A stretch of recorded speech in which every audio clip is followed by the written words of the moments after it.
We, the jury, find the defendant Travis McMichael guilty. Count 4, felony murder. We, the jury, find the defendant Travis McMichael guilty. Count 5, felony murder. We, the jury, find the defendant Travis McMichael guilty. Count 6, aggravated assault. We, the jury, find the defendant Travis McMichael guilty. Count 7, aggravated assault.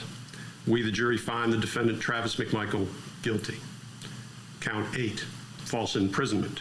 We, the jury, find the defendant Travis McMichael guilty. Count 9, criminal attempt to commit a felony. We, the jury, find the defendant Travis McMichael guilty. Dated this 24th day of November, 2021. 17 months after being indicted by a grand jury, Travis McMichael found guilty on all. Man, welcome to Black Republican, Black Democrat. I'm Jamar. And I'm A.K. Kamar. Welcome to the show, homie. Welcome. Tomorrow's Thanksgiving.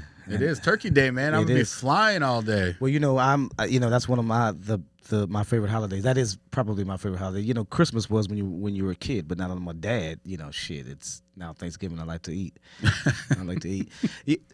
And I'm also thankful for today's verdict. Yeah, I think some justice was served for the Ahmaud Arbery family and for a lot of black and brown folks and poor folks in this country that has experienced some bad injustices or some bad experiences in the judicial system. I wasn't quite worried that they were going to get off. Like I knew Wittenhauer would get off, and these guys, I because the prosecution was masterful. She was. I don't know how much you watched, but I watched a lot. I went back. I went back and watched a lot of previous trial because I think it's always important to not just either find someone that's done a lot of legal analysis over the testimony, if what you care about is actually the facts of the case as presented. And that's the nice thing about in our day and age, whenever there's a high profile case, you can actually listen to witness testimony, because you got to remember that the jury, they're only supposed to decide information as presented in the case, not based off of a video that someone saw online or a picture that someone saw online. They're only supposed to be presented with information that is relevant to the case as deemed by the law. No, absolutely. And I think that, but in this country, let's just keep it real, black and brown folks often worry about when they go to trial. Sure. Because we don't necessarily get a jury of our peers. Even in this broad county of Hennepin, and Hennepin County here, for those that don't know Minnesota, Hennepin County is like probably the largest county. We'll ask our guests coming up. I think it's probably the largest county in the state.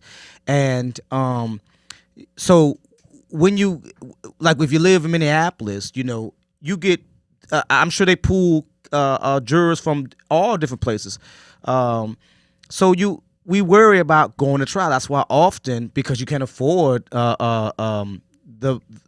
the money they would take to hire a criminal defense attorney, you have to take the public defender. And so we don't feel that we'll get any justice. So a lot of times we plea and take deals and end up doing time for something that you didn't do, because we don't have a standard chance in the judicial system. So I was pleasantly surprised to see this. Again, after I seen the prosecutor, though, again, she was incredibly masterful. Every single thing that the defense said, dude, she was like Venus Williams. She was swatting it. But she was so mundane, though. You know what I'm saying? Like, I mean, she obviously doesn't do drugs, because she remembered every single thing that they said, and she would attack it with facts, right, of the case, with their own words, with their video. Now, thank goodness that the third guy, Brian, did videotape this, but he thought he was videotaping his alibi, his self-defense plea, as they said. Mm-hmm. It was ludicrous for all of these guys to assert self-defense when you chase down this young man. And I apologize to the audience. We have neglected to talk about this, because we've been talking about Wittenhauer and that case, and have neglected to talk about this because it was going on at the same time. Mm-hmm.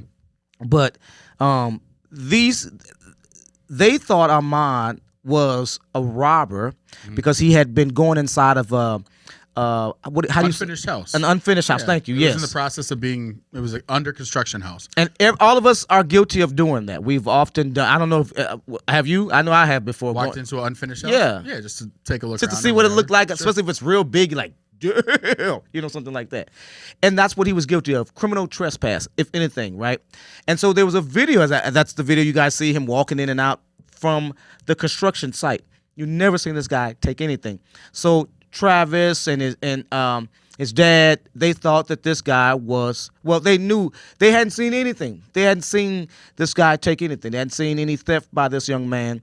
So by the color base of his skin, they assumed that he was robbing the place. He had been committing robberies around the neighborhood, which was BS. Yeah, so I mean, looking at the facts of the case as presented, the defense testimony was that the father's truck, I believe it was either the father or the son, the truck had been broken into and a gun had been stolen and also some other things. But again, they didn't have any information to say that it was Ahmad, right? None. And then the owner of the house or someone that was on the property, they said, oh, this guy keeps coming in. He's kind of looking around. So can you just kind of keep your eyes peeled? And really what this comes down to, and this is where I think the prosecution did a great job, is they explained that in the state of Georgia, you have citizen's arrest, right? So because of that, the statute says that you have to actually witness, and then there's a discrepancy between if it's a felony or a misdemeanor. And the bar is set really high, as it should be, because if I'm shoplifting and you use the same force on me as though I just killed someone, those are two completely different standards. Because if you are not sworn as a peace officer of that state, or you're not deputized and you don't understand what the process of law is, that's where it's like, yes, citizen's arrest makes sense. If you see someone commit murder, saying that there are certain things you can do. Any crime, robbery, something serious. Well, it should be, a serious crime, right?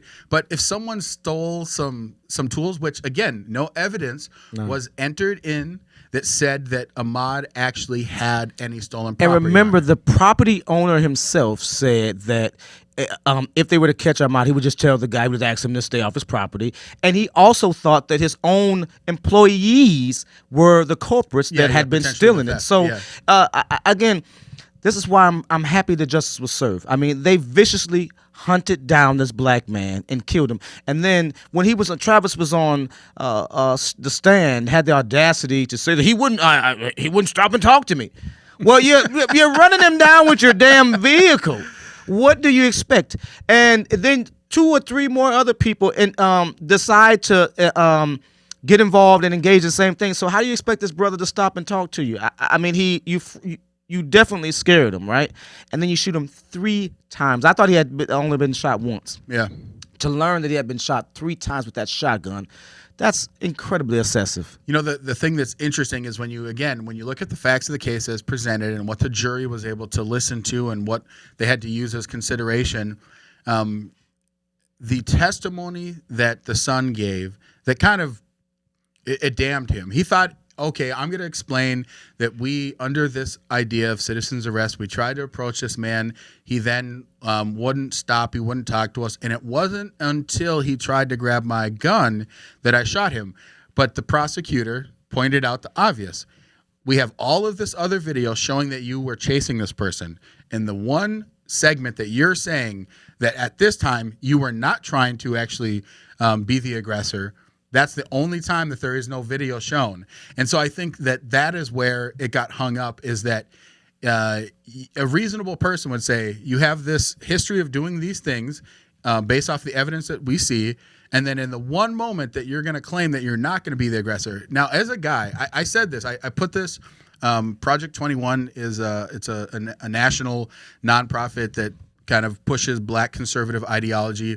And I had some comments about the Arbery verdict, and I said justice was served. But what I also said is that if Ahmad was exercising his Second Amendment right to carry a weapon, the outcome might have been very different, and he might still be alive. And the reason I say that, if a truck pulled up to me, okay, and I was trying to walk away, and then another vehicle pulled up, me being a citizen that exercises my Second Amendment right, the moment that someone jumped out of that vehicle with a gun drawn on me, I would draw my weapon too. Absolutely. And I would say, listen, I am boxed in. I can't leave.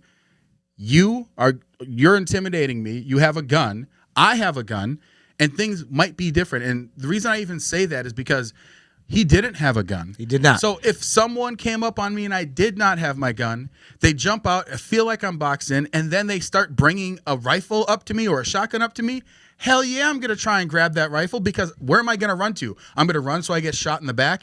At that point, I'm fearful for my life. And I think that even though Ahmaud wasn't able to give his testimony, obviously because he passed away, I think that most reasonable people would say that's a ridiculous defense. That if put in that situation, that yes, I would try and, beat back my attackers, for them to be like, well, he came after me after we boxed him in and we've been following around telling him slow down, or, so there's all these different aspects. But, the criminal defense attorneys were the most insulting. The way that they kept trying to insist that black pastors not be in the courtroom. They're intimidating the jury. And Jesse Jackson, he's back there. Al Sharpton. I just thought it was just nuts that this dude, listening to what he said, was just,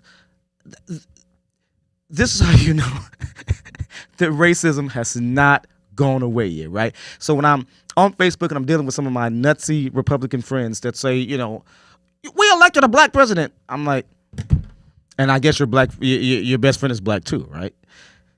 You got to stop saying that shit. We are still dealing with racism in this country, right? Sure. And we need honest dialogue about it to talk, and let's move on, right?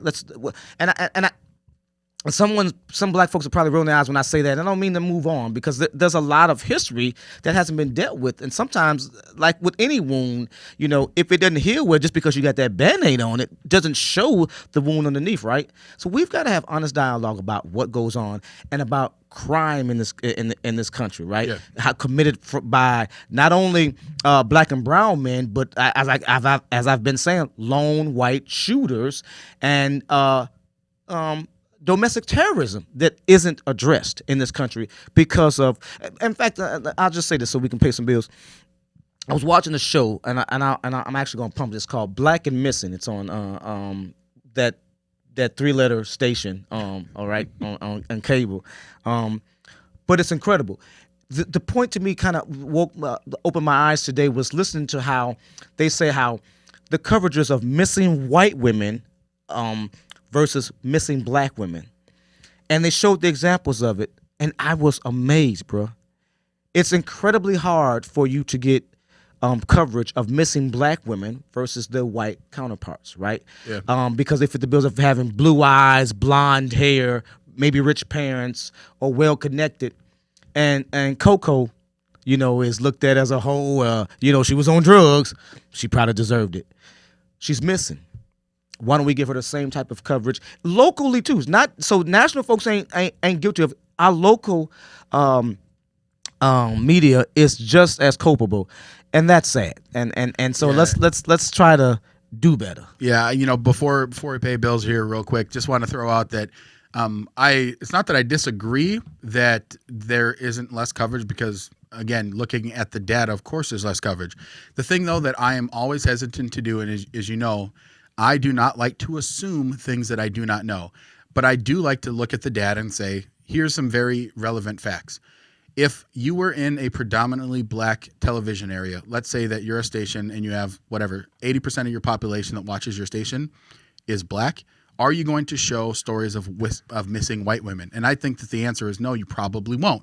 And on your local news, yes, though, bro? So if you're on, I doubt that BET or TV One ran stories about Natalie Hawley or about let me stop Brian you. Landry case or whatever. I beg to differ. In fact, TV One did absolutely. I'm saying, and strode it across the bottom of their TV. Listen, it's news. I'm not saying that they don't talk about it, because if you're saying that they don't ever talk about people that aren't white, that's not true.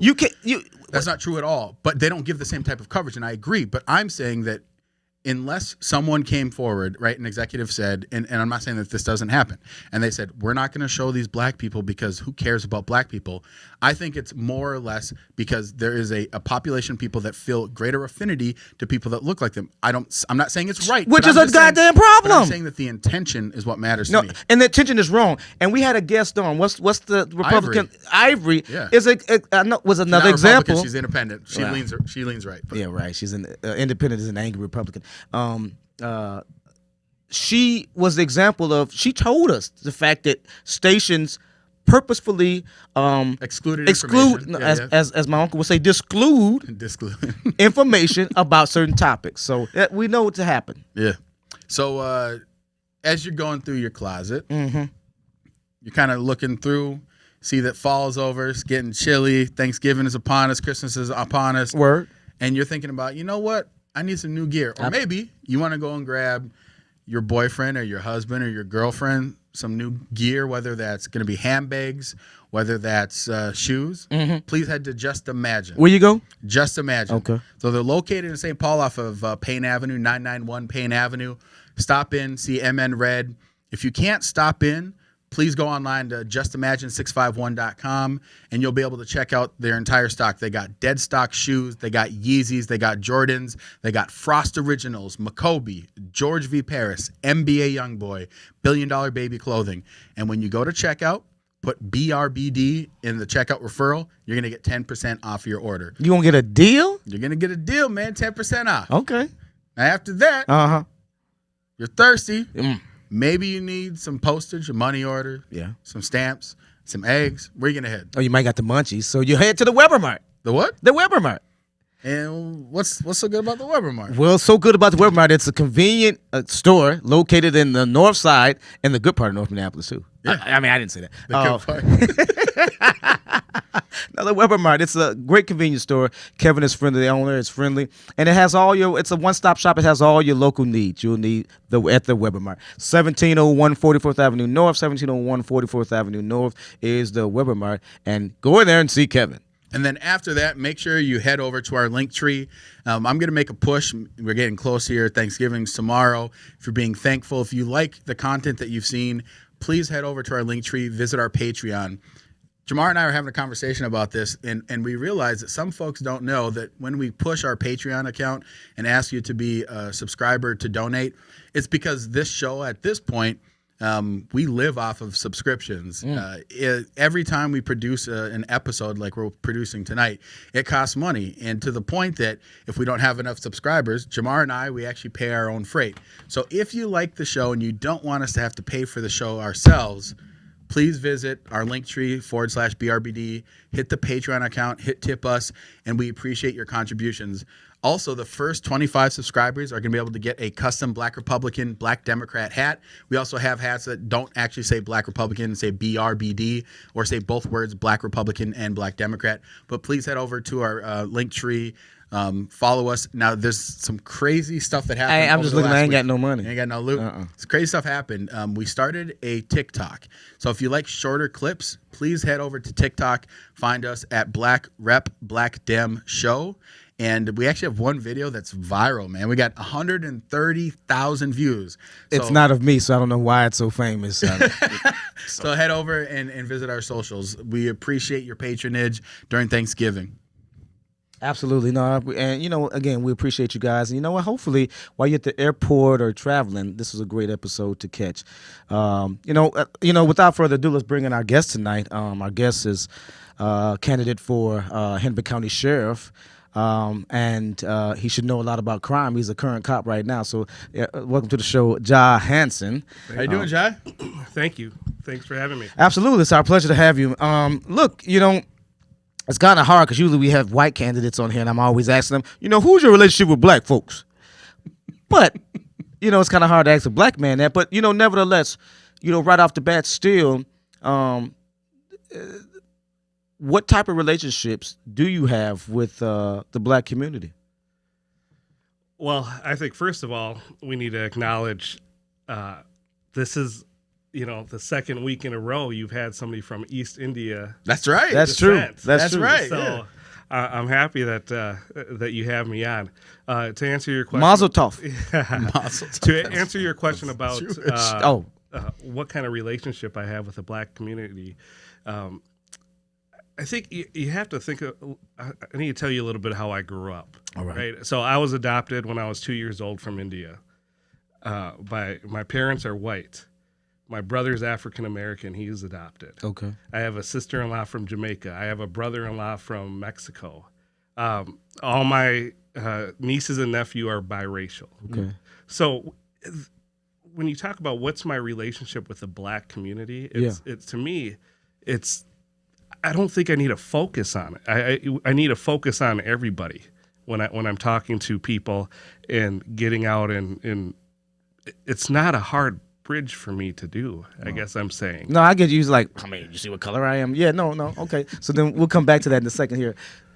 The general question I should have asked you first is, well, who are you? You just described it, but tell us a little bit about yourself. Yeah, I grew up in South Minneapolis. South Side. So I'm a South Sider too. Okay. I went to Roosevelt. Okay, so I went to Minneapolis Public School, and then I went to Minnehaha Academy for a little chic, are we? For high school. Okay. And then I went to college in Chicago, and when I went to college, I was going to go for business finance, and got to Chicago, was having fun, saw the crime that they're having, saw the issues in our society that we need to change, and I just completely changed my major and decided I'm going to be a police officer. Really? So you went to criminal justice after you kind of first, second year, and you just kind of seen how everything was going on. Like before that, was there any inclinations? Like, do you have any law enforcement in your family or in your background? I have no police officers in my family. However, my dad was a judge for a long time. Okay. In Hennepin County? For the state of Minnesota. Okay. And he was on the Minnesota Supreme Court. Oh. So with that, though, I remember having a very honest conversation with him about crime, our communities, our societies, and I'm going for business finance. And he said to me, "Would you ever consider being a cop?" And I go, "I didn't think of that, but is that something you would support me on if I wanted to do that?" He goes, "I think you'd be a great cop." Switched everything at that point. So did you actually get did you graduate with criminal justice degree? No, I have a 4-year degree in communications. Went up to Alexandria. So I went from Chicago in December. I graduated December.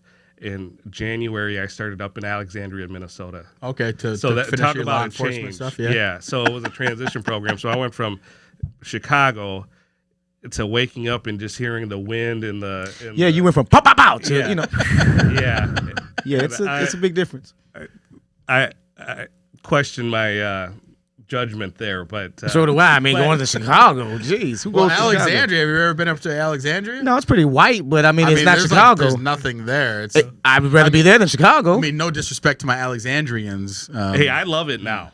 Yeah. It was a great experience, and I'm happy, and I feel more loyal to that school than I do my 4-year. So, I wanted to ask. So you decide you're going to get in law enforcement. You kind of go in. How many years of service do you have? Was there any? Are you a beat cop or some of that terminology? We wanted to have someone, since I've been on the show, that's in law enforcement. So I'm going to ask you a lot of questions about like what do you actually do with your job, and we're going to talk about running for sheriff and why you want to do that, but just kind of curious, like what is your role? I'm in a unique position right now. So I work for the Bloomington Police Department, and I'm part of their South Loop unit. So that's assignment also includes the Mall of America, and the Mall of America is a city within itself. Yeah, and with all the things that brings, we have a lot of people on the transit. We have a lot of visitors. We have a lot of tourism. So it's a very unique assignment, and I would argue to say it's one of the most diverse social gathering places in our state.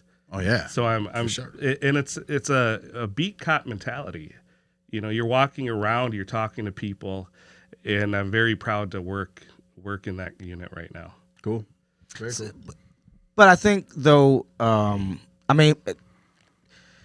Hennepin County is large, as I said. Is it the largest county in Hennepin, It is Minnesota? the largest county in our state. Okay, yes. so that's pretty, and it stretches over over to Orono. I've been right. Mhm. That I mean, It it's does. Hennepin County. Yeah, we're talking 1.3 million people 1.3 million people in the county of Hennepin. in the county. Yes. Right, and you want to be the sheriff of all of that, right?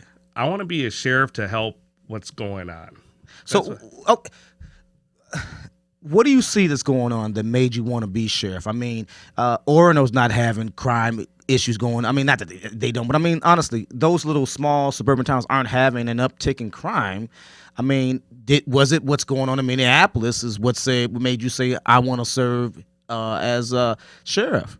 Well, it goes back to your question about what's my relationship with the black community. I think, And I'm gonna get back to that. yeah, and I think for me, it's you look at people, and in your introduction, you hit on this a lot about the socioeconomic part of the trials in our judicial system, and there we have a huge segment of our population that is not being represented. Black folks, Black, brown, poor, whatever. socioeconomic. Yes, Yeah, right. Okay. I mean, Yeah. there's a handful that Absolutely. we need to acknowledge, Absolutely. and they're being forgotten. So, But most times when folks think of the sheriff, I only think about bailiffs in the courtroom, serving warrants. So what's a sheriff do? What's important about a sheriff? so by state statute and traditionally, the Hennepin County Sheriff, our priorities are going to be water safety. The Water courts. safety. What do you mean? Water safety. So any investigation, if somebody drowning, anything like that, right? So whether that's on a lake or in a pool. I seen at it a last hotel, year. Yeah, absolutely. So water safety, courts, and our jail. So that's the minimum standard of what a sheriff's office needs to handle. They need to do that by state statute. What I want to talk about, and when people want to talk about reimagine policing, let's be real about it. Okay? Reimagine. And fine, if you want to use those words, let's use those words. Right. However, when I want to talk about it, I want to talk about the crime that's going on and the people that are forgotten, and we need to address that. Well, what can the sheriff do? This summer when I was on the north side and I was talking to some people, and I asked them what their relationship with the Hennepin County Sheriff's Office is, or the deputies, and they go, we don't have one.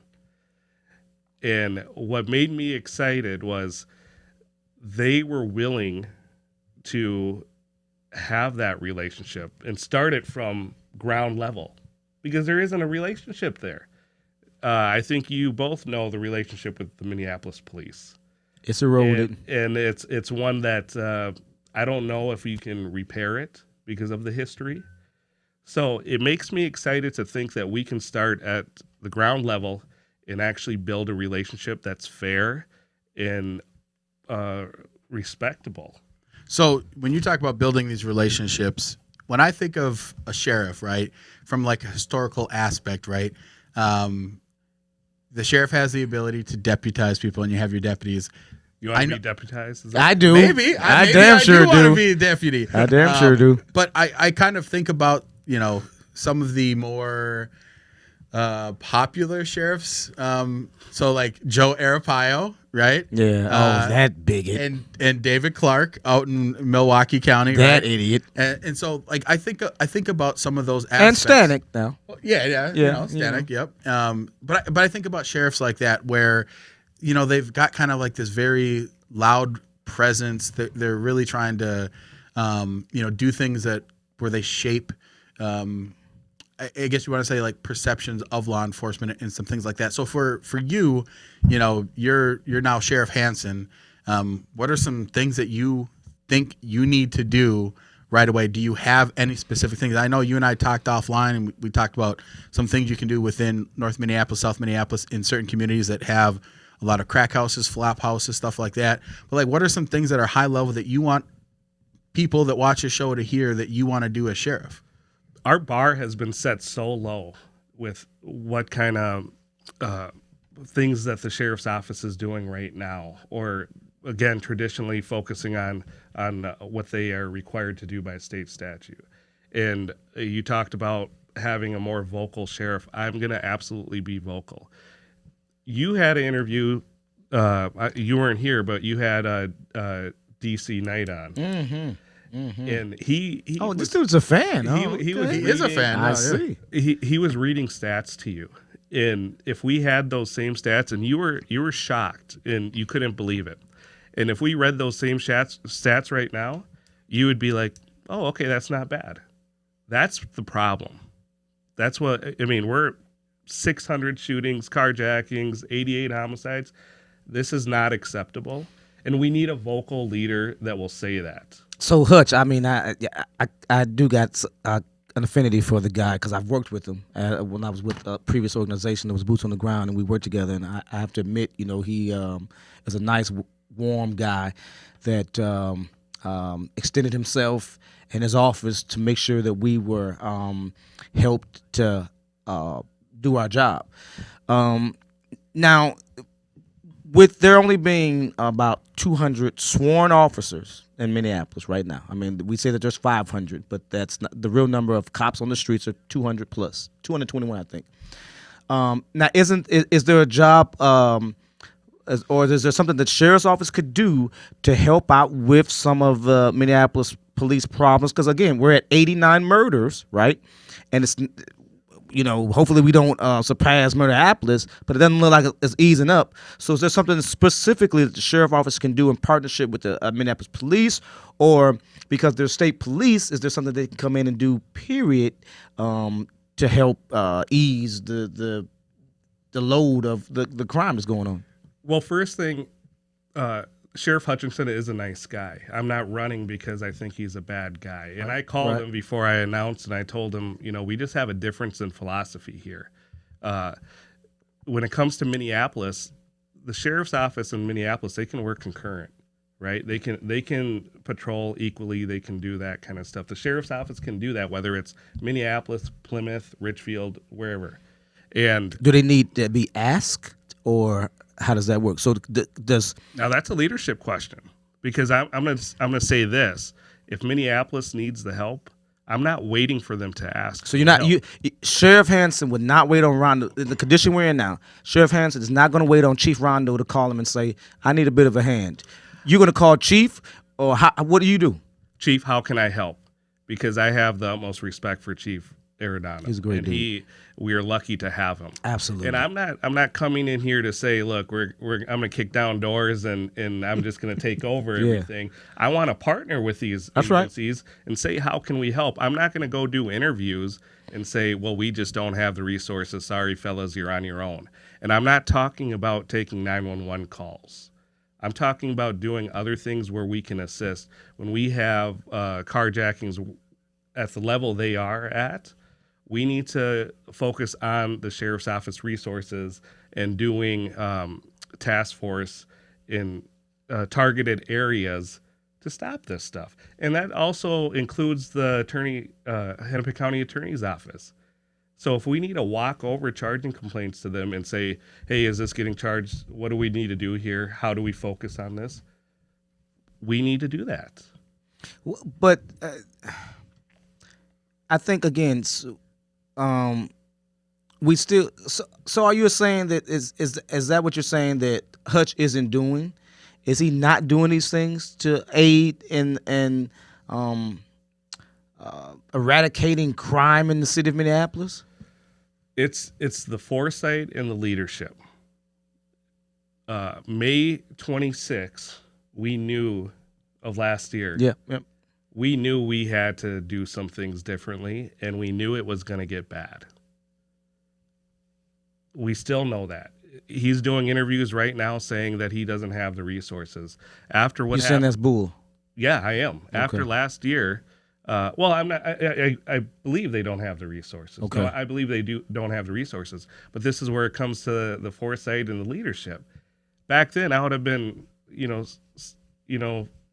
hammering down and saying to the county commissioners, we need your help. This is what's gonna happen. You had DC Knight on here saying stats, and now those stats are almost laughable. It's like you wish you would have had them type of thing. Is that what it is? Like, it's going to continue. So you can't just accept. He asked for 30 additional deputies.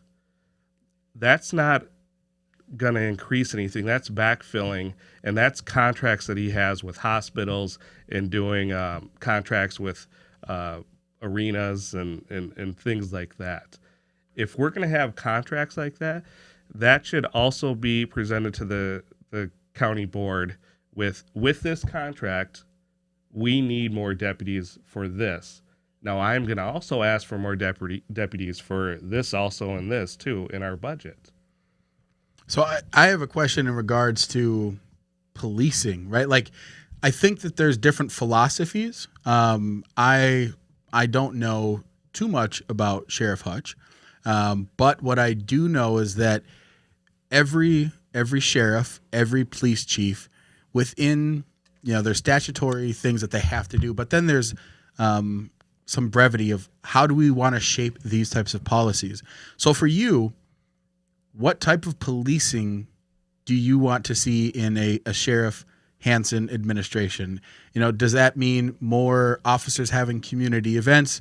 Does that mean introducing, healthcare professional, like mental health professionals? Like what does your policing look like, your vision at least? Look, I'm all for handing out pencils and ice cream cones and things like that, but let's have some real community outreach that will make an impact. And with that, what I mean is, you look at something like a cop house, which is not where a cop sleeps. It's community-oriented policing. And that's not my idea. This is a idea that's been implemented in other cities, and they're successful. And you touched on it a little bit already. You take these problem addresses, and the county buys them, and you can buy them cheap. I mean, we're talking you can buy some houses, for $100,000. Yeah. The county just put $300,000 in renovating a park in Richfield. They have the money. Yeah. And if we take some of these houses that are in walking distance to schools, let's have a gathering spot that's not a recruitment center for gangs, and we can have, a meeting spot. We'll have deputies there. We'll have social workers there. We have different agencies that can assist. We have the private sector there, and let's really make some changes that can benefit communities. How old are you? I'm 36. 36. Do you have a favorite sheriff that you remember, that you can remember here in Hennepin County?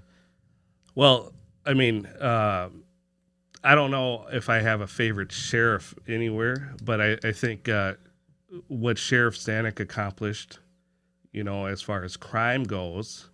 You think he did a lot? I think he would have handled what happened last year a lot differently. Yeah, he probably with a bunch of billy clubs and dogs, I think. I'm all for protecting the First Amendment, and I'm all for protecting our right to protest. After what happened on May 25th, I was one of the first officers that made a comment on it about social media. What did you say? It was horrible. I mean, it was you can't justify that. And I knew I had more to lose by not saying anything. And I wasn't going to run at this point. I'm just talking about being a police officer, but being somebody that grew up in Minneapolis, that had friends that were reaching out to me from across the country asking, hey, is this how it is? No, this is not how it is. I was devastated by that. And then watching the city burn. Literally. Where's the leadership there? You are the chief. When it comes to my opponent, you are the chief law enforcement officer in this county. You don't take marching orders from any elected body. And that's where you need a more vocal. You talked about some of those other sheriffs, and I'm not one that's just going to sit there and complain. You can go to my website, jiveforsheriff.com. Everything I'm talking about, I have an idea or a strategy to do that. And the things I don't know, I'm going to surround myself with the right people. I like that when you don't, because some things you don't know what you don't know. Do you consider yourself, or what color do you consider yourself? Well, I'm brown. I'm from India, so a black man or an Indian man. Yeah, people think I'm African American. If you hadn't said that you were Indian, I would thought you were just a black man. I'm from India. My last name is Norwegian, so I consider myself a good Norwegian too. I mean, whatever you Well, Sammy want. Davis Jr. said he was Jewish, Yeah, so you know. So I mean, it's unique. You've seen things change, right? You've seen, I mean, you're only 36, but you grew up in Minneapolis on the South Side, so did I. To you, I think something like AK was saying, is there a policing problem in this county, in the city of Minneapolis? And if there is a policing issue, what does Sheriff Hanson do to, again, help gap that bridge that's broken between police and communities of colors? Or is there nothing that the sheriff office can do? Is there a policing problem in Minneapolis? I think we need to acknowledge the history and be honest about it to actually move forward. Word. And I suggest watching Trial 4 on Netflix if you haven't done it. It's about a black male in Boston who was convicted of killing a white cop. We need to acknowledge the history, okay? But with that being said, we in our profession, what I'm seeing is we are really trying to fix it. As far as I think our profession has more implicit bias trainings than any others because I have to take it every other day, it seems like. So I know, but that's a good start. Here is my concern. How are we going to really fix it when we don't have anybody wanting to be cops anymore? Yeah. And I have overwhelmingly worked with great cops in my career. And I want to champion for great cops. And I want to be their voice. And I'm talking about great cops. I'm not talking about the ones that the media want The to focus Chauvins of on. the world. Yeah. I'm sorry, AK. That brings me to Yeah. my next question. Chauvin was a training officer. I know Bloomington might obviously be a smaller police department, but what do you do if you were trained by a Chauvin? I mean, you just come into the force. I mean, like, what's the one of the two rookies? What were their names? Lane and Yeah. So, because I kind of feel bad for them now, and being and hindsight, King. last year I was wanting to shake them and choke them, but when you kind of calm down and think about things, you kind of feel sorry for them because Chauvin was their superior, and he did come over and say, "Hey, we should turn the guy over." Is he breathing? No, get back. What do you do, or have you had those instances of being trained by? I mean, and I know that there's a blue wall. I mean, you may not admit that, but there's a blue wall of silence. Do you know of dirty cops on your police department? Is there a training officer such as Chauvin? And if you encounter a dirty cop, are you really going to go turn his ass in? Well, let's be honest. Hey, let's be candid about dirty cops Yes. and the blue wall. You're talking about if I was trained by somebody like Chauvin. Yeah. I think that's one of those things where we have to touch on culture of a profession, right? And we need to get the right people in. Again, it's going to one of our biggest issues will be how do we recruit? Yeah. And how do we recruit the right people? Okay. And watching that video, I was more angry as far as the other three go at Tao. Tao had 9 years of service on, and he had a clear view. And at no point did he tell him to get off him. You're standing there. Do you tell him? Do you Absolutely. No, for real. Absolutely. Look, I've had it where we don't talk about, something, use of force stuff, but we're all human. And have I jaw-jacked with somebody? Yes, I have. I'll admit that.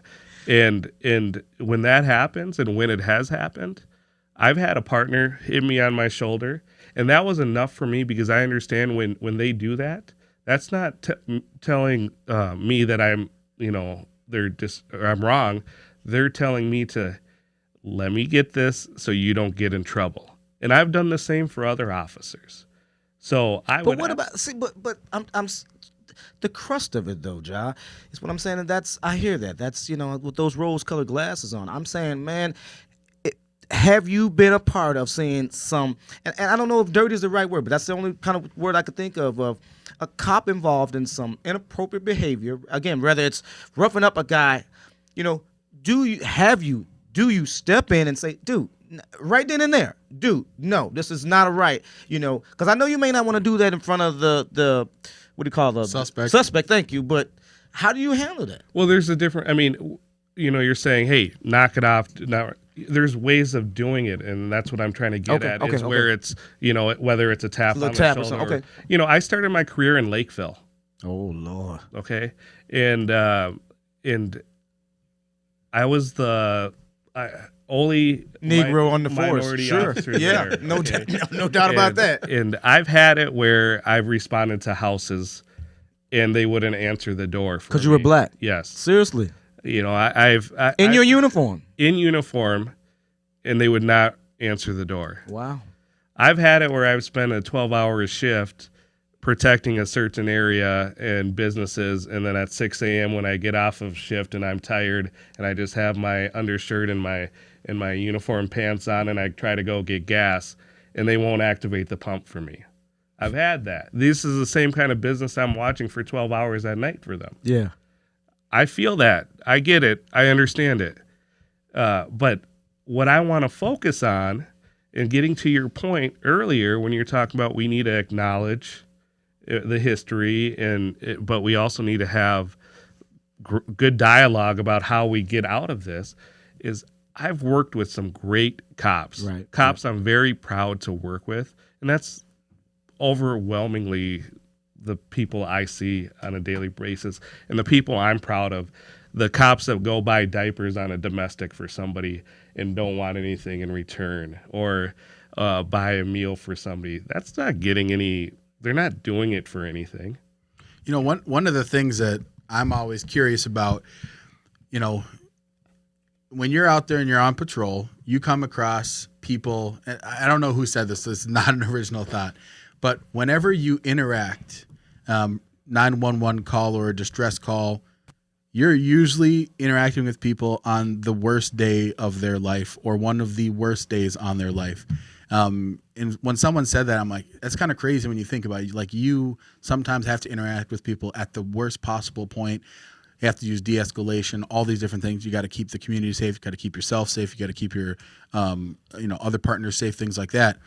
My question is, do you feel, since George Floyd, do you feel that yourself, other officers, other people that you've spoken with that are in law enforcement, do you feel support from the public, or do you feel that there are a lot of knives out? Like, do you feel supported in what you do? There's national stories and things like that, and obviously there's like the defund folks and the abolish folks, but in general, do you feel that the community still supports you? I'll give you a quick example. Okay, we respond to a domestic at 3 o'clock in the morning, and I'll hear somebody, I felt, I've done this too, where somebody will say the victim is not cooperative because they're not happy with us or whatever. We're not there to get their thank you. We're there to stop what needs to be stopped, right? We don't need that thank you. And here's the bigger problem with that. It's the leadership. When officers aren't feeling supported by their leadership, that's when, this is the first time in my career I'm seeing guys with 5-6 years on saying peace out. It's Really? not worth it. Really? And these are decisions that are being made now by senior officers that are family decisions, that where it's their spouse saying it's not worth it, go do another job. When you can be a truck driver and make the same amount of money, why wouldn't you go do it? Yeah. So we're facing that challenge of, we need law enforcement leadership that support us, and with that is backing it up and going to county commissioners or whoever else and saying, we're drowning here, we need help. We need more people. We need more resources, whatever the case may be, and not just taking it at face value and saying, well, this is what we have to work with. One of the aspects I've always been interested in, in my hometown, small town, I ran with a pretty rough crowd of kids. We had older siblings. I didn't have an older sibling, but we had older siblings in our group of some of my buddies that, were doing illegal stuff. And so there was this one officer in my hometown, Jim Frank, and he would kind of play like the tough role with me, where he would bust my chops when he'd see me. And at the time, I really hated the dude. As I got older and I understood that, because I'm 14, 15, 16, I'm like, this dude's busting my chops all the time. And it's funny because I'm actually friends with his wife on Facebook, right?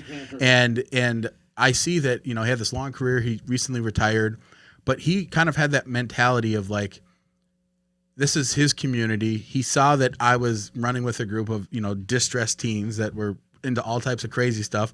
So he's almost like keeping an eye on us in a way, right? Like if he sees that we're doing something, it's almost like doing that active community. So like for you, in your experiences, is that something that you think you can have an impact on as a sheriff? That type of interaction with, again, I know that law enforcement and cops, they have specific jobs. You're supposed to keep the community safe and stop criminals, right? Those aspects, but there's also this aspect of like the community. Is that something that you think you can have an impact on? Absolutely, and that's going to be one of my main focuses is the community and how do we bridge those areas. And I think, again, please go to my website because the Cop House idea is one that we can really, it will kill, not kill, but it will fix two things at the same time. Number one, we're going to have a relationship with the community.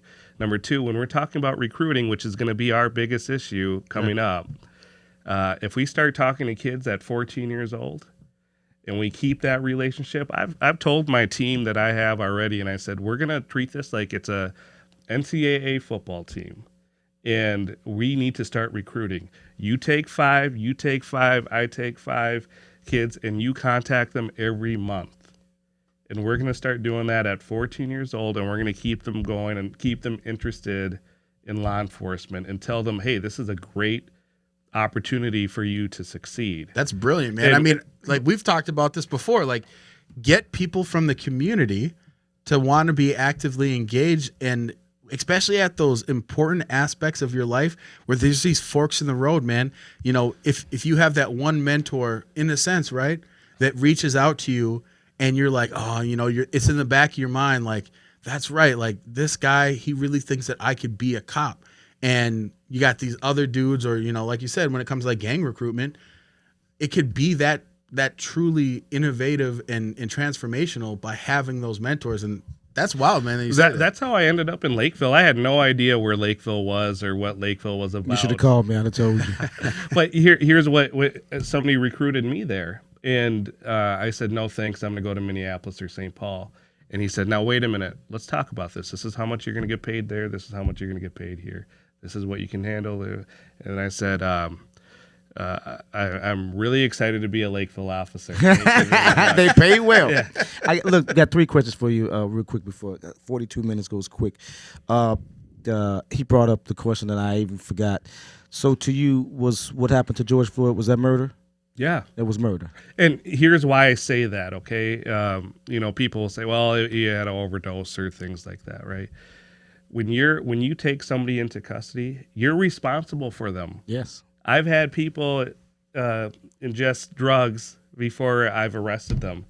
And I think they've done it. And right? we've called 911 Absolutely. and we've done that. So whether you want to say it was an overdose or a knee, I think it's the totality of it all. Yep. You're responsible for him.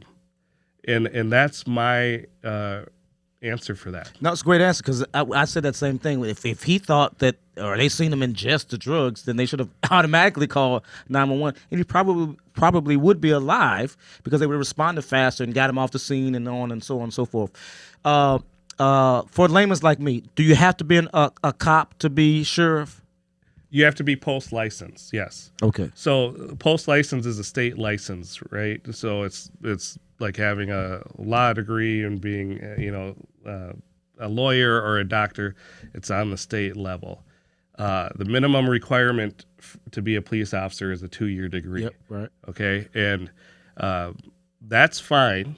I'm okay with that. But when we're talking about reform and we need to have different things done, I think you need a little bit more than just a minimum requirement. You owe it to the county, the biggest county in the state, and our current sheriff, that he hasn't moved on and got any more education. And I'm not saying education is for everything, right? Like some of the smartest people I've met have never went to school. School hard knocks. But what I'm saying with that is you need to be able to critically think and challenge yourself.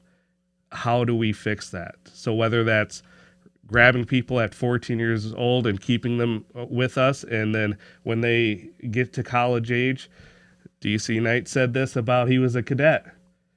Let's bring back the cadet programs and say, hey, you give me 2 years at the sheriff's office, we'll pay for your 2 years schooling.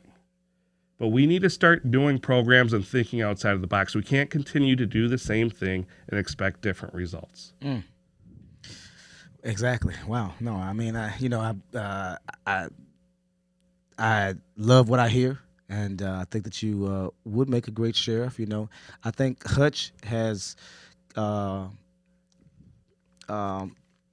become a fan favorite of especially of black folks, especially after when you talk about the water rescue last year when they saved the young man that I'm sorry, his name escapes me, that died in the Mississippi River last year.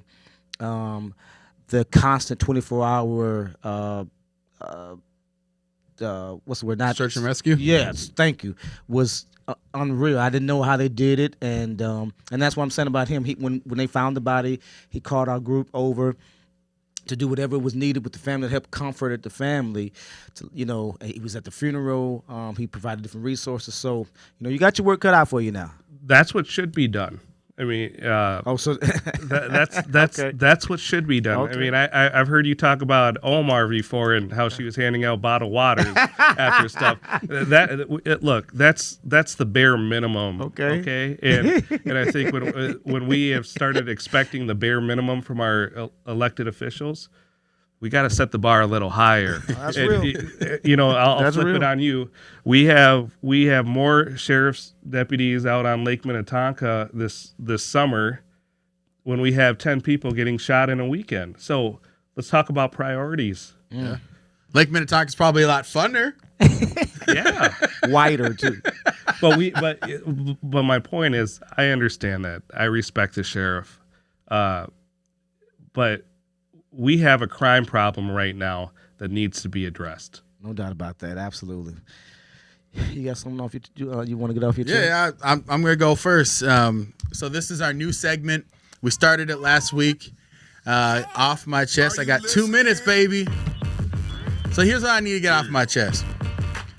Today, when the Arbery verdict came out, you had people on the left that just a week ago, not even a full week ago, were gnashing and saying that justice was not served in the Rittenhouse case. But today, miraculously, the justice system works. My biggest problem is that our justice system is supposed to be blind. That means that sometimes the outcome is not going to be what you want it to be. But the questions that you have to ask about, is the justice system working? Was the defendant innocent until proven guilty? That's a very high standard to have in the West.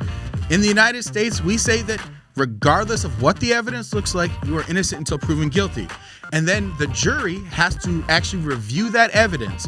And based off of that evidence, not based off of their feelings, not based off of what community leaders say or celebrities say, they have to say, was this person guilty beyond a reasonable doubt? And in that justice system, sometimes as a person that's watching, the outcome is going to be the thing that you want. Sometimes it's not. So the thing that probably annoys me the most is that you only think the justice system works when the outcome is what your personal bias is, what your personal belief is. I champion and I cheer that our justice system works in America. It worked for the Rittenhouse case. in which that verdict and that outcome is what I wanted to have happen. It worked in the Chauvin trial, which I myself did not think that he was guilty beyond a reasonable doubt. But again, I believe that the justice system worked. It worked in the Arbery case, in which those men were all convicted of murder. And there's also another little known case, a young man who actually shot his weapon and returning officers killed his girlfriend. He was actually acquitted. He was a young black man. He's facing a gun charge. But again, when I say that the justice system works and I believe in our justice system, I know that sometimes there are mistakes. Sometimes there's miscarriages of justice. But at the end of the day, our justice system works. So stop poo-pooing it when it doesn't go the way you want it and thinking it's the greatest thing when it does. Our justice system is amazing. Just had to get that off my chest. Well, okay. Here's what you get. Here's something I need to get off my chest. Look, justice in America looks different for different people. And for those that deny that are denying the truth. The Rittenhour case was the prime example of it. There are several cases involving white men that are exemplary of the inequities in the justice system. It's not folks of color crying wolf or playing victim. It is us speaking the truth. We do know that crimes that also imprison black men longer than their white counterparts, that exist. That isn't us just selling you some type of pipe dream. That exists. In this country, in the legal system, us black folks have a hard time trusting it. We can't afford lawyers half the time. The cases are usually bogus. And we're probably dealing with a public defender that has about 85 other clients that he or she has to deal with. Is that justice? I don't think so. Today, justice was served. I thought that the prosecution put on a masterful case versus in the Rittenhour case where that prosecutor was horrible. But that wasn't self-defense either. Now, what worries me is the fact that now self-defense will be loosely used around this nation. When there's a protest and these lone white shooters walk up and don't like these protesters, they'll bring their guns down to these events and probably try to invoke or incite some type of trouble. We've seen that done during the Jamar Clark encampment situation. Justice is different for folks of color. Don't deny that. The fact is, when we tell you that, don't poo-poo it, don't ignore it. Remember that it's true. I'm a man that lives with a scar on his head from getting his ass whooped by the cops. Is that being poo-pooed or is that the truth? What we need to do is make sure that we have honest dialogue in this country about racism. That's what we need to do. Man, tomorrow's Thanksgiving, bro. There's no show next week. Yeah. There's no show next week. So you guys get a break from us. But again, please make sure to visit our link tree. If you like the show, make sure that you share it. Go to our TikTok, go to our Instagram, share us there. Make sure that if you show love for us, that you show that by liking our links, sharing our show, sharing anything that we put out there, and make a contribution. Linktree/BRBD. What was that last word you used? Contribution. Contribution. John, where can folks go find you to contribute, to volunteer, anything? Where can they find you? Yeah, check out my website, Jai for Sheriff. That's JAI4 sheriff.com. And then also follow me on Twitter at Jai for Sheriff. And you can learn more about the campaign. We bid you good luck, and we'll have you back. Absolutely, man. Thank you. Thanks for coming tonight. Appreciate it. Happy Thanksgiving. Happy Thanksgiving. Be safe. Be well. Eat a lot. And And watch plenty of football. we'll see you in 2 weeks. And remember, watch the Cowboys game tomorrow because we're going to win. That's right. Yeah. You'll be in the air. I'll We text won. you. Remember, we won. You lost. Woo, woo, Welcome to the 500 Club, for Pete's sakes. It only took you 12 weeks. I'm Jamar. I'm AK.